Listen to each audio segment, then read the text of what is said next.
Bien. La córnea debería ser un tejido transparente y avascular, va a contribuir al 74% de la potencia óptica total. Acuérdense que el 25% restante, o 26% según eso, corresponde al cristalino. Tiene una forma asférica. Una forma asférica lo que quiere decir es que,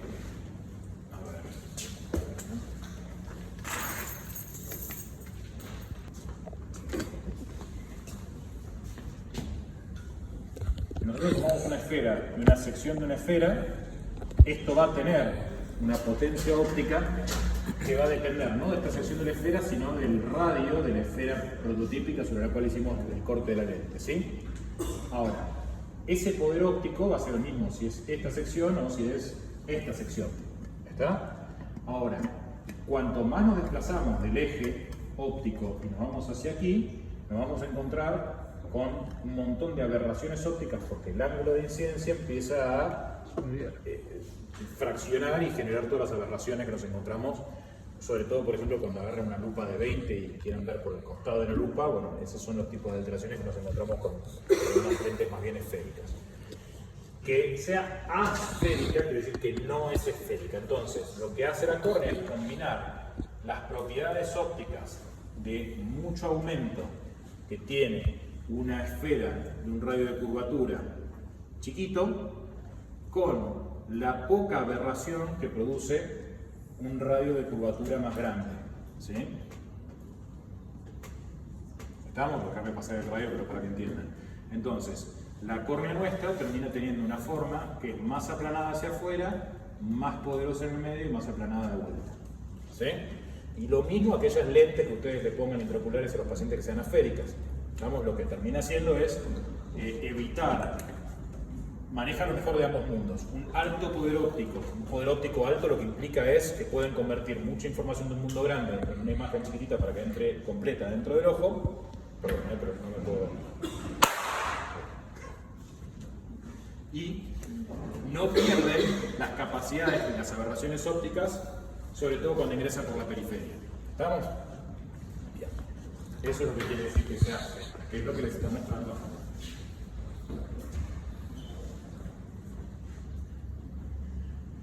Y también esta fuerza, esta diferencia entre la curvatura central y la curvatura periférica se correlaciona con una diferencia de espesores corneales, donde la parte central tiene más o menos medio milímetro, 520 micrómetros, y las partes más periféricas tienden más a llegar a las 700 micras, ¿sí? Que eso es lo que le da también más fuerza. Piensen como un arco de una catedral medieval, donde las bases, donde se terminan apoyando los pilares, son mucho más anchas, versus la parte más superior, el ápice de la cúpula o del domo, que va a ser lo más finito posible para, en el caso de la catedral, ahorrar material y ahorrar peso, y en el caso nuestro, hacer que la córnea sea lo más fina posible para que tengamos menos interferencias a nivel de la luz que tiene que atravesar el estómago corneal.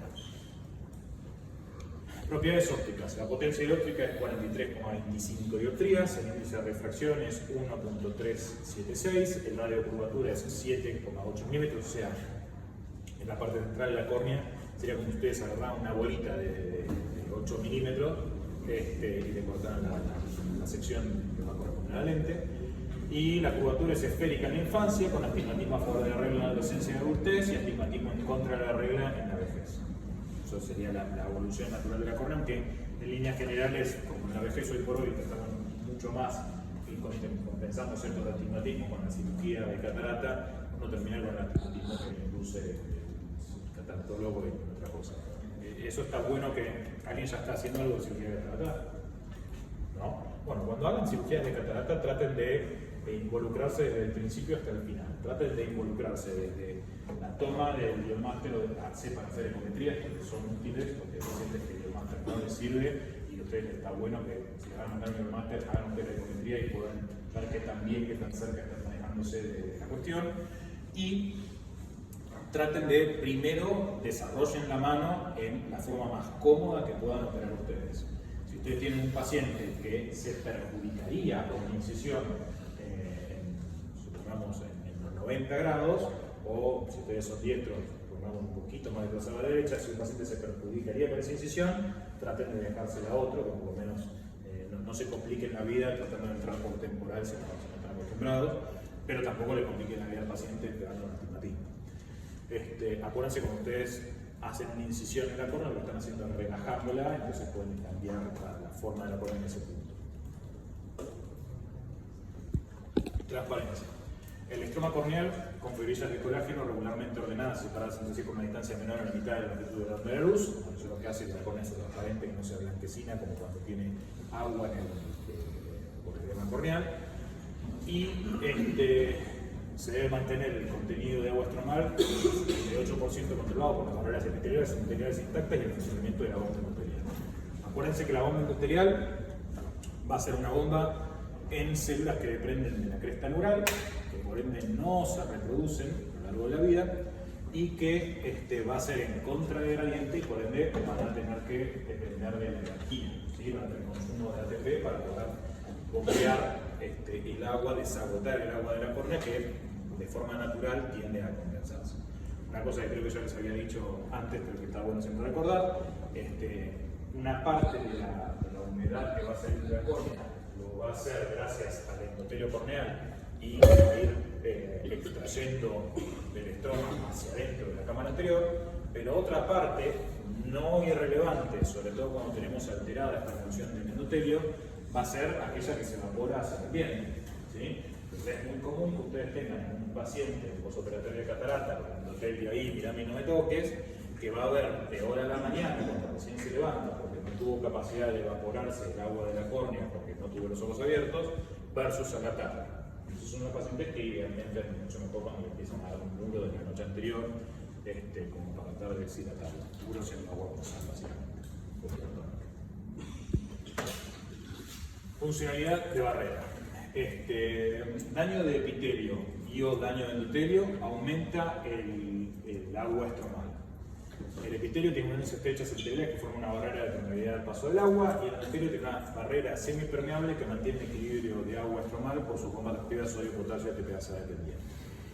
Acá una pequeña salvedad, y esto sí es una herramienta que puede ser muy útil para aquellos que trabajen sobre ojos medio traumatizados y especialmente aquellos que se quieran dedicar eventualmente a cirugía de retina.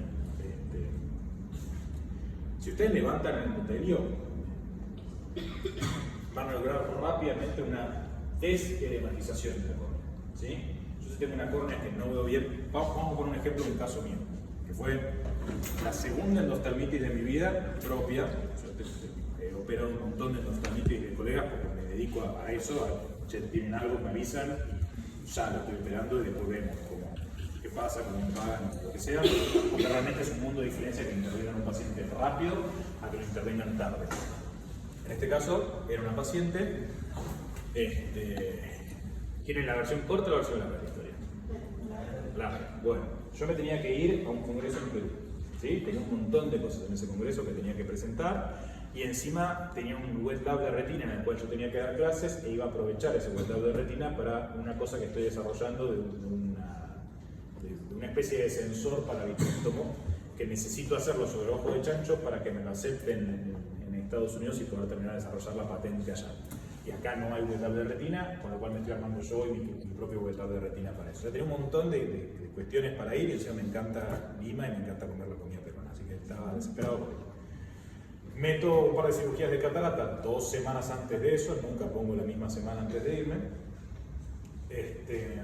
o una semana antes, una cosa así, lo tenía que hacer, en los cuales, bueno, meto un paciente medio psiquiátrico, qué sé yo, durante la cirugía tiene alguna problemática en la zónula, porque en los dos casos la red se tendía a debilitarse en la zona superior, en este caso se me rompió la cápsula posterior, terminó de hacer la cirugía, todo bien, lo dejo con una burbuja de aire y demás, pero el tipo se apretó el ojo y terminó con una hebra vítrea saliendo de la incisión principal. Al día siguiente cuando lo controlo. Bueno, agarro, lo manejo, lo vengo controlando, le doy retina, le rompo la hebra con Jack Laser, se va todo para adentro, lo termino controlando, controlo todos esos pacientes de ese día. El paciente anda bárbaro, perfecto, controlo los demás, todos bien, y el miércoles que tenía que viajar, ya lo había visto al martes este paciente y a todos los anteriores por las dudas, estaban todos bien, él incluido, pero ese miércoles Horas antes de que yo me vaya a Aeroparque, aparece otro paciente que nada que ver, que no se había roto la cápsula posterior, que era el segundo ojo, que el primer ojo ya había quedado con 10 décimas sin corrección, con un nivel de pus. O sea, la controlé el sábado, la controlé el lunes y el martes por las dudas, en ningún momento absolutamente nada, pus. La paciente es una paciente muy particular, una señora también medio loca, las pacientes suelen estar así, totalmente ventrada, tuvo varias cirugías abdominales y la señora es como una cosita así, parece como si fuera una víbora que se comió una pelota de playa de pico. Bueno, eso parece la señora pobre.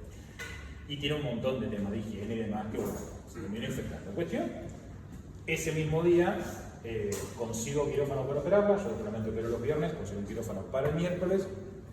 Como que les digan, había ella a las 2 de la tarde, a las 5:30 tenía que estar saliendo en vuelo y a las 5 conseguí el quirófano, por lo cual tuve que cancelar la cirugía, todos me entendieron, todo bien, pero bueno, perdí todo eso que iba a hacer.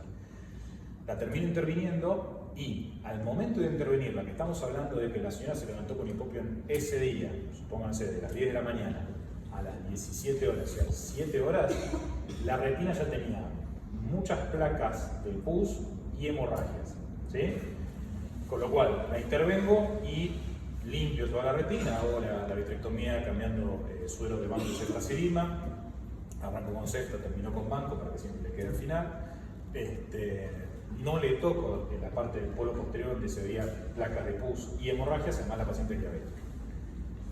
Cuestión que no veo bien al momento de hacer la cirugía y tengo que levantarle el epitelio corneal. ¿Estamos? Levanto el epitelio corneal, le hago una gran úlcera, cosa de poder evaporar la mayor cantidad de agua y poder observar bien hacia el interior, porque en vitrectomía si no ves, rompes. Y le dejo todo lo que tenía en el polo posterior, que lo arregle Dios. Yo no me voy a meter a tocar un tejido friable de una señora muy mayor, porque es muy fácil hacerlo en desgarro en el polo posterior, que con toda esa inflamación tiende a ser un desastre. Pero sí logro hacer el desprendimiento del vítreo posterior, que es lo fundamental para tratar de evitar PBR a futuro, ¿sí? Cuestión que la paciente termina andando muy bien, le doy tratamiento, por supuesto, con colirios fortificados, que preparo yo en el consultorio, y una cuestión que termina pasando es que la paciente no agita mucho los colirios, sobre todo el de vancomicina, y termina cristalizándose un poco. Y yo veo que la córnea empieza a, en toda la distribución de la úlcera que yo le había provocado a propósito para poder ver el interior del ojo, se empieza a impregnar de vancomicina. Así que le termino superior el colirio fortificado, la paciente anda muy bien, termina viendo 10 décimas sin corrección el ojo con la vitrectomía, pero todo esto porque se lo hice urgente, así que no duden en que el mejor tratamiento de un Tyndall sospechoso de endoftalmitis es una vitrectomía, ¿sí? Por más que tengan el tema de no, porque si ven movimiento de manos es para intravitrea, no. Hagan la intravitrea y esa misma noche lo posible hagan la vitrectomía. La única forma de que ustedes tienen chance de que un paciente con endoftalmitis termine en una buena visión postoperatoria es eso. Pero acá sí está interesante y tiene que ver con esto, ojo con aquellas impregnaciones corneales por medicamentos, fíjense cuando lo pueden suspender, y la forma de tratarlo en general es no haciendo nada más que dándole buena lubricación. En caso de que esa córnea en porcelana que se forma por el depósito estromal de algún complejo externo que ustedes le estén dando no ande bien, bueno, yo lo tengo que ver con un especialista en córnea que se pueda hacer alguna debridación del epitelio y utilizar algún tipo de quelante para ir tratando de sacar la mayor cantidad del estroma que puedan encontrar. En este caso, la paciente sigue teniendo, ya si ustedes la miran no se nota demasiado, pero con la parendibura y sobre todo con la luz medio del costado, se ve una pequeña zonita donde se ve una interfaz muy superficial, que es lo que tiene los restos de los hospitales de vancomicina, que cada vez se va transparentando más, pero si la mina tiene una luz de frente, es similar a si tiene una catarata subcapsular posterior, se molesta mucho más, ¿sí? Fuera de eso, la sigo controlando, sigue viendo sus 10 décimas, la pena no se prendió, así que anulo mufo, pero esperemos que siga. Bien. Función de barrera. Como barrera de patógenos, el epitelio corneal íntegro no puede ser atravesado por gérmenes, a excepción, y esto grábenselo bien, de Neisseria gonorrea, ¿sí? Cuando ustedes tengan un paciente que sospeche una Neisseria gonorrea, que no tiene mucho sentido sospecharla, se puede hacer una toma de muestra, se manda a un medio específico y se detecta rápidamente, es un paciente que prácticamente es para internación e intervención urgente. Y me ha pasado en 2 casos que tuve que internar, que los 2 eran niños y los 2 eran por. O sea, siempre que ustedes vean una conjuntivitis espantosa en un chico, sospechen que no sea una neseria y actúen rápidamente porque se come una córnea sana, ¿sí? En muy poco tiempo. Y también el Corynebacterium difteria y la meningitis. Corynebacterium difteria, una vez vi una endoftalmitis con una Corynebacterium difteria, que obviamente el diagnóstico fue retrospectivo, y fue un paciente, ¿lo conocen a Brusini? Bueno, era un paciente, no era conmigo, yo me estaba formando en ese momento, se lo mandaba a Benicet, que yo aprendí, y era un paciente de Brusini, si no me equivoco, el que tenía esto, que arrancó con hipopio en la mañana y a la tarde, al horario de que tenía, ya se estaba iniciando el paciente. Estos gérmenes son terriblemente desastrosos. Y el Corynebacterium, si no me equivoco, este era un tipo que tendía a lubricar el lente de contacto con la saliva. Y bueno, meningitis, que no, es más raro, pero bueno, siempre sospechan cualquier tipo de cosas y sobre todo con esto, no solamente porque se come el ojo, sino porque es la que tengo nene, así que desde luego. Tengo una foto de uno de estos chiquitos, después te mando. Bueno, el Barrera 4 drogas tiene una resistencia eléctrica de la córnea, reside principalmente en el epitelio y el cloruro de benzalconio favorece la difusión de solutos sobre todo. El cloruro de benzalconio o el BAC son unos conservantes más utilizados en las gotas de venta libre, ausente en aquellas que son libres de conservantes, aquí tiene la puntita de la gota con una válvula. Y bueno, hay algunas técnicas que se utilizan de electroporación con cargas de distintos sustratos para favorecer la penetración. No es algo que ustedes vayan a usar habitualmente en terapéutica, pero sepan que existe. Se usa mucho en estética, ese tipo de cosas, cuando ven que están pasando por una especie de picanita, que se van a hacer discusiones dermatológicas y demás. Bueno, pues lo que hace esa picanita es romper cierta repelencia eléctrica de las barreras superficiales de la piel, que también se puede usar en menor medida para aumentar la penetrancia de ciertas drogas. Alteraciones de transparencia. Esto es una úlcera epitelial con edema corneal. ¿A alguien se le ocurre cuál puede ser la causa de esta úlcera que no sea un cirujano de retina paciente? ¿De qué es típica esta úlcera? No. De lente de contacto tenemos las más chiquititas, ya sea traumáticas, que están poniendo y sacando, o puede tener una úlcera por ameba, que va a ser la distribución en la que esté la ameba. Si realmente ya tenés todo esto del epitelizado, la nerva está adentro y tiene un nivel de hipopio y demás. ¿Dónde ven? Típico de esto. No, tampoco. Eso es típico de abuso de anestésicos. ¿Sí? Es muy común y generalmente son bilaterales. Que sea casi toda la úlcera entran y casi llegan bien. Luego tenemos alteraciones como las distrofias granulares, que ya son más estomáticas, y luego las endotelopatías como la distrofia de Fuchs y demás. Acá, acuérdense, para ver endotelio pueden utilizar microscopía especular y mandarse un recuento de células endoteliales, por ejemplo, y observarlo bien, o en este caso, incidir bien a 45 grados, con muy poca luz del ambiente y ver las alteraciones gutosas del polo posterior, de la cara posterior de la córnea del endotelio. Bien, con respecto al metabolismo y nutrición, debiera ser un tejido fundamentalmente vascular que va a depender de la difusión de la glucosa desde el humor acuoso y del oxígeno del fibra animal y los vasos limbares. Y el metabolismo de la glucosa va a ser fundamentalmente anaeróbico, justamente porque no tiene llegada del hemo de los eritrocitos, porque no hay vasos, con un peso. En realidad, metabólicamente, la córnea es muy poco activa, su parte más activa es la que está en más íntima relación con la nutrición que le provee el humor acuoso y que es justamente el endotelio. La progenie celular, la división de las células germinales madres localizadas en el medio del limbo, da lugar a la progenie de nuevas células para mantener el tejido corneal. El limbo también actúa como una barrera de unión para separar la córnea y la conjuntiva, y la capa de Bowman, que no se restaura después de una lesión, sino que se sustituye por el tejido cicatrizante.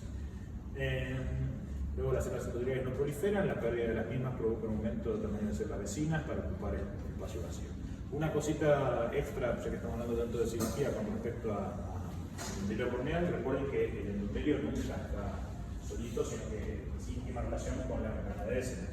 Entonces, cuando ustedes vean, por ejemplo, que hicieron una incisión medio desprolija, o con un cuchillete no muy afilado, o fueron medio mal ubicados en la hora de hacer una hidratación de las entradas al final de una cirugía, y por ejemplo se metieron muy justito en el borde de la parte interna de la incisión y disecar la membrana de Descemet, ahí es donde se están llevando el endotelio, y si no logran posicionar correctamente esa membrana de Descemet, es muy probable que ese endotelio no funcione bien, que termine con un edema corneal y que ese edema sea sumamente difícil de tratar.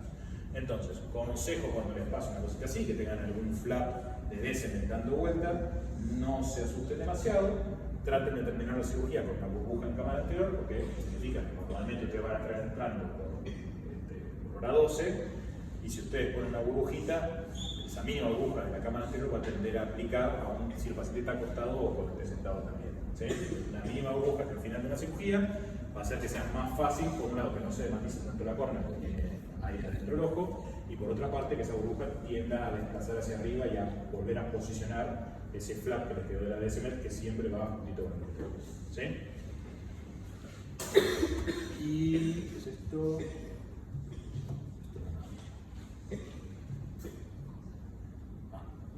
Esta úlcera entonces, que se sospecha, bueno, una evolución de estas úlceras se tratan bien, son la revitalización total de la córnea, y obviamente esto está perdido y tiene que ir a un odontoqueratoprótesis, por ejemplo, para poder, aunque la retina esté perfecta, el paciente no va a ver, así que tienen que ponerle algo que va a ser una prótesis mucho más cruenta para reponerlo.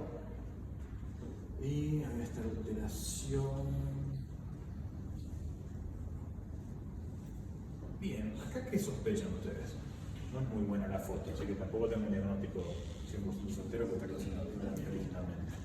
¿Qué les parece que es eso? Si tuvieran que... ¿Qué diagnóstico les parece?